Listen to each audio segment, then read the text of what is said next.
that's very nice. Dear relatives and friends, inasmuch as I have heard various and nefarious rumors that my dear wife and my sweet sister-in-law, Sue, that we have been drumsticking and ham-hocking to excess at your various homes over the holidays, I hereby retaliate by inviting all 36 of you to our house 1 year from today for a big turkey and ham dinner on Thanksgiving. He's a jolly good fellow, for he's a jolly good fellow, for he's a jolly good fellow, which nobody can deny. Montgomery, why in the world did you issue an invitation like that? Look, a year from now, they will have forgotten the whole invitation. We haven't got the money to feed 36 relatives. Why, you big blabbermouth, you never should have had that second glass of clam juice. Which nobody can deny.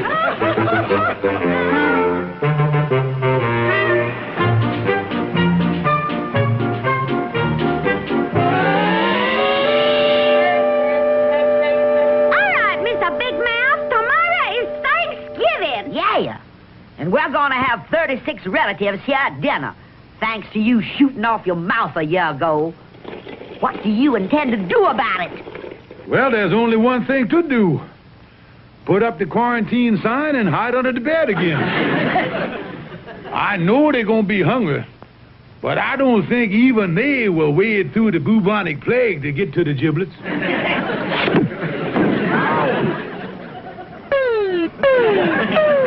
Montgomery J. Clarkson, I'm not going to be disgraced in front of all our relatives. You go out of here right now and come back with a ham and turkey dinner, or I'm going to take our marriage license and turn it into the paper drive. Now, wait a minute. I don't have the money to buy food for these 36 relatives. Then you better find it. 'Cause on Thanksgiving Day, this house is going to be filled with warmth and love and southern hospitality if I have to break every bone in your body to get it.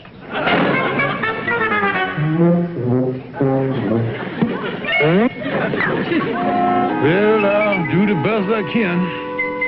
But as General Lee said at Gettysburg, I've had better days than this. I need at least $50 for the dinner. And after all, there's that old proverb, what good is a friend if you can't gyp him?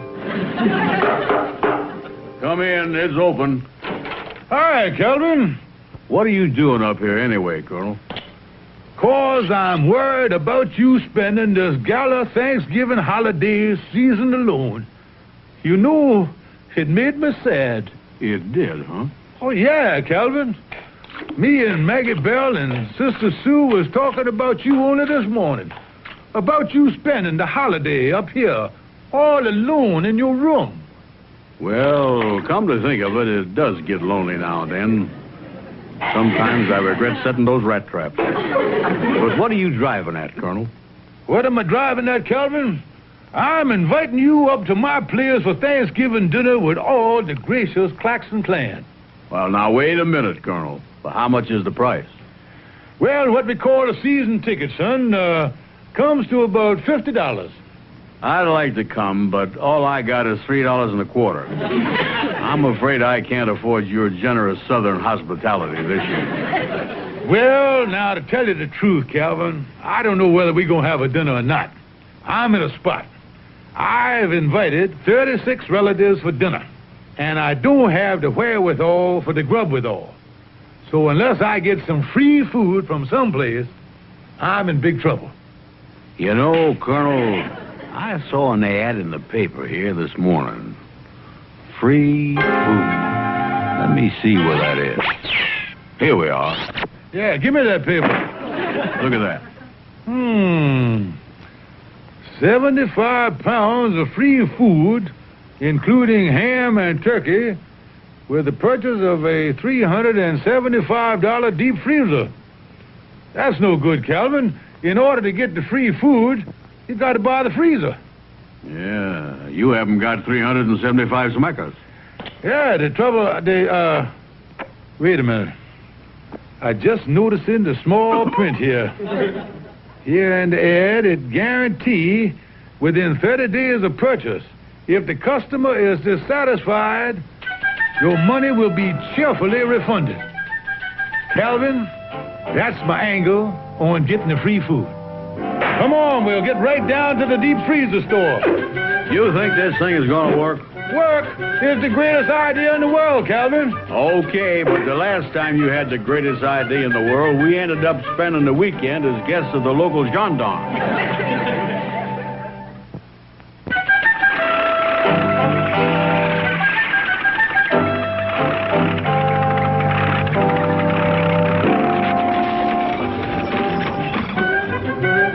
Well, here's the store, Calvin. Yeah.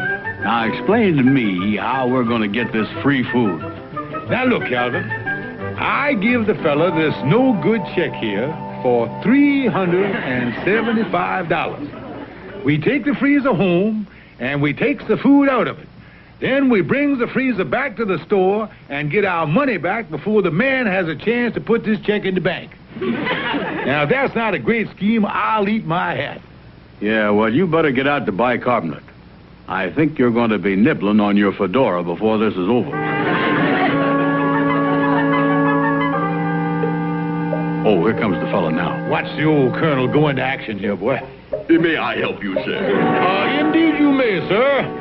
I am Colonel Montgomery J. Claxon of the Nashville Claxons, Colonel ex officio of the Breckenridge County Zouaves. That's all him. I'm just plain Calvin Burnside. Well, how do you do, both of you? Yes, mister. We would like to buy one of those deep freezers like you've got advertised in the newspaper here.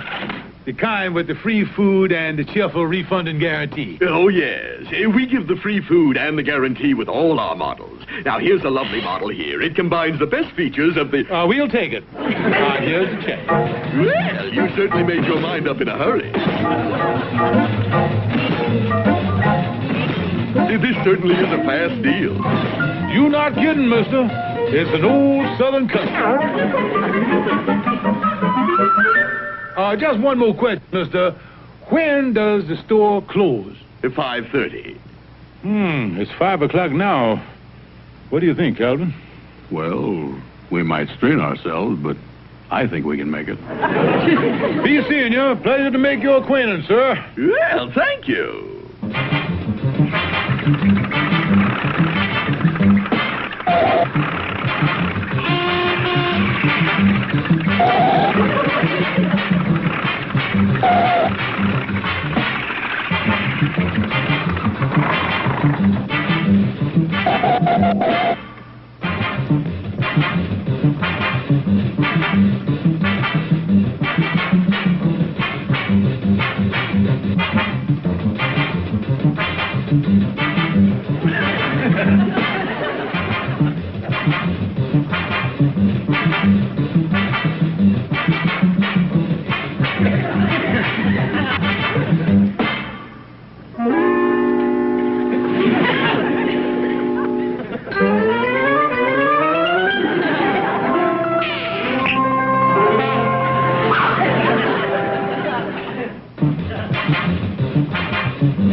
Turkey in the straw, ha, ha, ha. Turkey on the table, rah, rah, rah.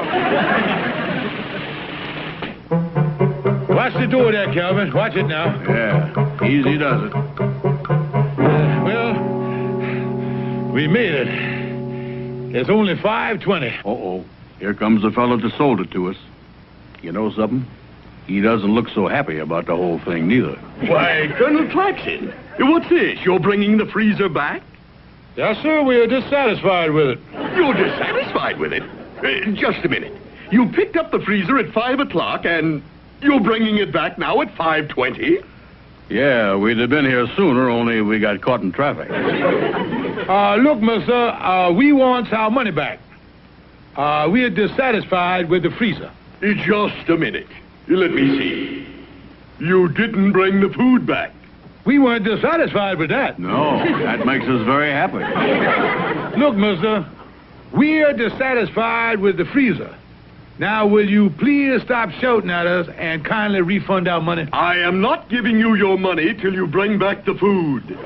Mister, show us where it says in the paper that we got to cheerfully refund the food. Look, I want that free food back that was in the freezer. Well, why must we bring back the free food if the free food is free with the food freezer? Because the free food is only free with the food freezer if you pay the full fee for the food freezer. Yeah, but if you give the free food with the food freezer... Oh, stop it! Please, look, I want my food back. Now, wait a minute here, sir. It's not your food. It's our food. You gave us free food. It was an inducement for us to buy the freezer. That's the way you run your business. Oh, see here, this is ridiculous. You've got to give me that free food. My dear sir, we are not in business to give away free food. No, the Colonel's right.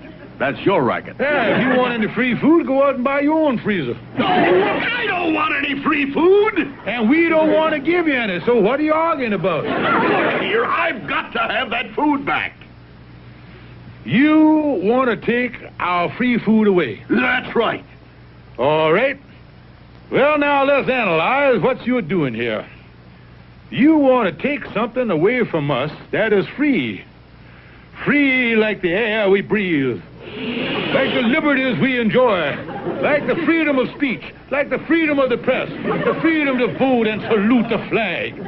Mister, no one can take away these rights from us. What kind of an un-American joint are you running? Well, now that you put it that way, what am I talking about? It's my own food. Look, I want that frozen food and that ham and turkey back here by tomorrow morning, or I'm turning this whole thing over to the police.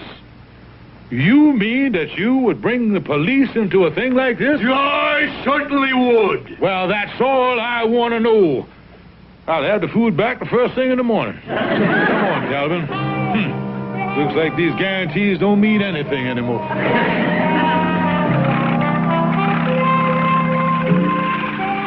What you gonna do now, Colonel? Only one thing I can do, Calvin. I'll wait till Maggie Bell and the sister get to sleep tonight, and then I'll take the food out of the icebox.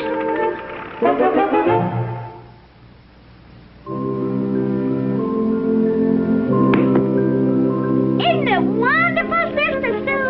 We're going to have a wonderful Thanksgiving dinner when all the relatives come tomorrow.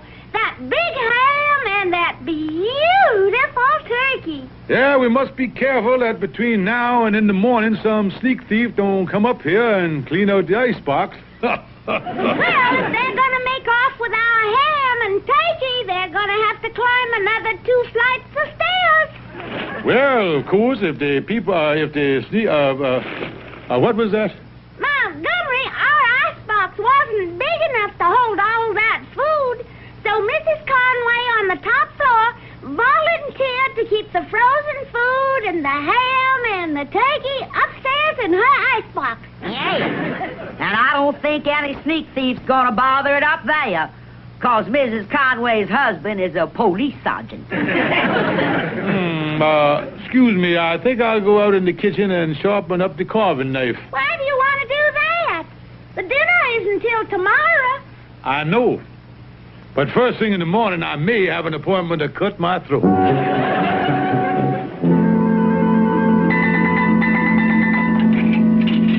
me.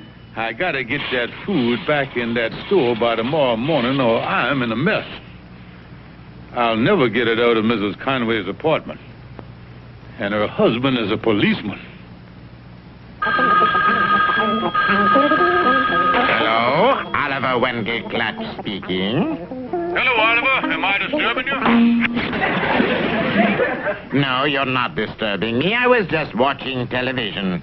Do you know they actually have people on there talking like animals? It is completely unbelievable. I'm sure it is, but I'm in a mess, Oliver. I gypped a fella out of a ham and turkey and a whole lot of frozen food. Now, he says if I don't bring it back, he's going to make trouble for me. Well, only one thing to do. Take it back. I can't. Maggie Bell stored the food in Police Sergeant Conway's icebox.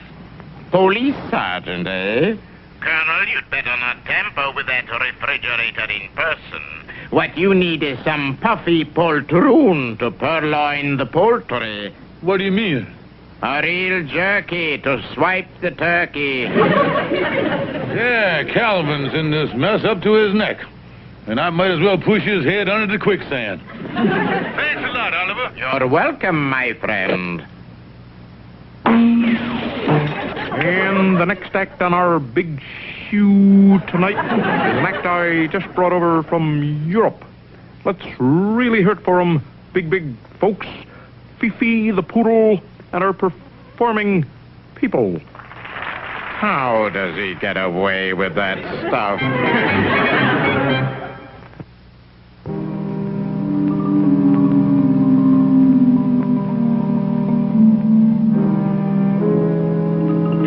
Now listen, Calvin, this is the roof of the apartment house, and the Conway's apartment is on the top floor right underneath where we are walking now. Oh, golly, Colonel. It's awful dark up here. Now, explain to me how we're going to get into Sergeant Conway's kitchen. This skylight is right over the kitchen. We are going to lift the top up, and that'll give us a perfect way for you to get down in the kitchen. Yeah, Now, wait a minute, Colonel. You started out with we and us. But somewhere near the end of that sentence, you past participled me up the creek again. I'm not going. Now listen, Calvin, let me explain the plan before you go off half-cocked like some Yankee. When you get down in the kitchen, I'm going to lower this basket down to you on the rope. All you got to do is to put the turkey and the ham and the frozen food in the basket, and I'll haul it up. You see, I got the dangerous part of the job. You're up here, and I'm in the policeman's kitchen. Explain to me how you got the dangerous part of the job. Simple, Calvin. I'm up here. Now suppose something happens. I'm trying to get away. I might get panicky and run off the edge of the roof. But you, being trapped down there in the kitchen, you won't be able to run any place and hurt yourself. Yeah. Well, now, that's mighty thoughtful of you, Colonel. Come on, let's get the skylight open. Hello, Claxon residence. Mrs. Claxon, this is Sergeant Conway upstairs. You know what your husband is doing up on the roof of the building? Montgomery? On the roof? Why, no. Well, I saw him and that fat friend of his going up there a few seconds ago. I haven't any idea what he's doing up there. And I think I'll just go up and have a look around. Say, Calvin, how you doing down there in the kitchen? Fine, Colonel. I'm just beginning to load the frozen food from the icebox into the basket. Just beginning. You've been down there 10 minutes. What you been doing? Making myself a pot roast sandwich. I wonder where he keeps the ketchup. Listen, you dummy, keep your mind on your business. You want that policeman to catch us? Yeah, I'll go out the back window and come up the fire escape. Boy, it sure is dark up here. Well, anyway, it's working fine. Sergeant Conway must be out. Things are... Footsteps. Sound like somebody walking on the roof here. Oh, it's Calvin coming up to help me with the rope. Sounds like he stopped walking. How you doing up there, Colonel? Fine. Give me a hand with the rope and, that's funny. Calvin's feet are walking up here on the roof, but his voice is still in the kitchen. He must have left in an awful hurry. Yeah, that's what he did. That doesn't sound like Calvin walking. Those are the flattest footsteps I ever heard. But there's got to be Calvin up here on the roof. Who else? Colonel, I say, how are you doing up there? Calvin, where are you? I'm here. I know you're here, but are you here, or here, there? Colonel, I'm down here in the kitchen. Are you up there on the roof? Yeah, but son, what I wouldn't give to be home in bed right now. Sergeant Conway. Fancy running into you up here on the roof. Sunbathing, perchance? Claxon, what are you up to here on the roof? Me, nothing. I just, I went to, Claxon, I need an explanation. Well, I need one as bad as you do. You sure you're not up to something? All away, Colonel, before that flat-foot Conway finds out what we're up to. Hey, wait a minute. There's someone down in my kitchen. Yeah, must be a sneak thief. My advice to you is to shoot first and ask questions later. Now, I'll get out of the line of fire before you start blazing away. I'll see you later. Claxon, I think we'd better go down to my apartment and talk things over. Yes, sir. Yes, sir. That's a good idea. Yes, sir. And the first thing I'm going to do when we get down there is call your wife. Call my wife? Tell me something, Sergeant. If I made a break for it, would you shoot me? Of course not. I thought I had a loophole there for a minute. I was going to run.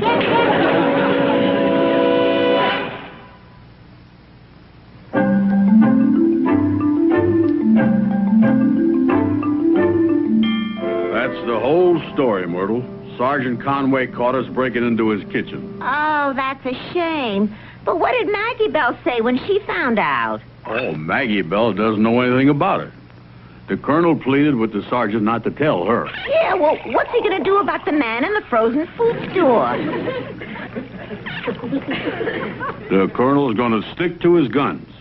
I'm meeting him at the deep freeze store in an hour. After all, the food was free, and that's that. Well, I still think the man's going to want the food back. The colonel says he doesn't care what the man says. The colonel guaranteed me that we're going to have a wonderful Thanksgiving dinner.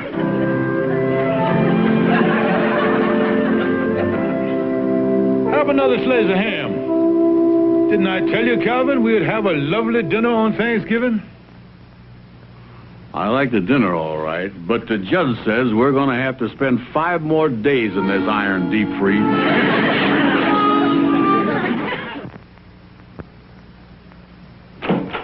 Hi, Colonel. Oh, hello, Calvin. Say, how did Maggie Bell and Sister Sue react to your little vacation in the Pookie? Well, they were pretty upset, Calvin. Maggie Bell said it was the worst family disgrace since Uncle Braxton Claxton was a streetcar conductor and the inspector caught him with his high-button shoes full of nickels. You know, I've been thinking, Calvin, where we went wrong trying to get that free food without buying the freezer. The next time, what we ought to do is to buy it on installments. And when the time payments come due, we adjust... Calvin. I say, Calvin. Hey.